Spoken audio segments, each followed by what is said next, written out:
Now, here on Newsday, let's turn to sports with Isaac Fanu. So the French Open tennis comes to an end this weekend. We've got men's semi-final day on Friday. Carlos Alcaraz takes on Yannick Sinner, and afterwards Casper Ruud plays Alexander Zverev. Joining us on the programme is Newsday's very own sports reporter and tennis commentator Rebecca Adams. Morning to you, Rebecca. Before we start, I want to start with the women's final. Jasmine Paolini taking on the world number one Iga Swiatek. Swiatek has looked absolutely sensational throughout this tournament. The only person who's caused her any issues has been Naomi Osaka very early on in the tournament. Do you think that Paolini has any chance? Well, she's at least playing well enough and with enough confidence, Isaac, to hopefully make it interesting. But like you say, Swiatek has been looking really good. She's world number one. She's a defending champion, and she's looking for a third French Open title in a row. She also made Coco Gauff, who's going to move up to world number two in the rankings on Monday, look really, really ordinary in their semi-final. And like you said, only Naomi Osaka's come close to beating her in this tournament. And there's certainly no shame in that because she herself is a four-time Grand Slam winner. But since that match, that scare against Osaka Swiatek, she's found another level. So it'll be a really tough one for Jasmine Paolini. She's not a youngster by any means. You know, she's in her late 20s now. It's not like she's come from nowhere.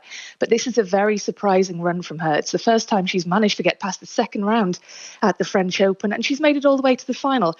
She's had a really breakthrough year with some big wins over top 20s. And she's now in the top 15. But will we see an upset? Very much doubt it, because Swiatek is just too strong, especially on this surface. Let's talk about the men's games today. We've got a couple of cracking matches, don't we? Oh, we absolutely do, Isaac. Yeah, we will have a new champion on the men's side after last year's winner Novak Djokovic pulled out on Tuesday with an injury before his quarter-final match against Casper Ruud. But there are no surprises with the names we see lining up in the semis later today. We've got three of the top four in the world, plus last year's beaten finalist Ruud in that last four.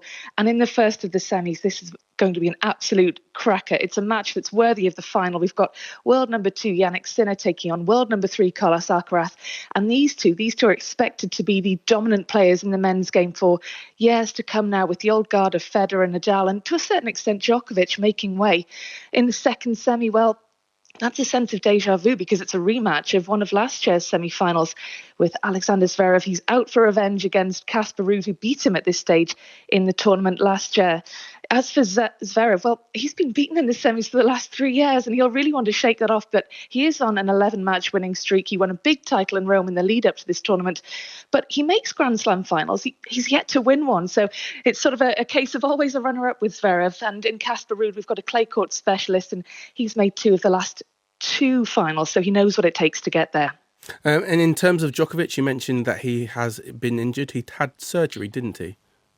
Yeah, he pulled out on Tuesday ahead of that quarter-final with a tear in his right meniscus. He's since had surgery. Like you said, it's gone well.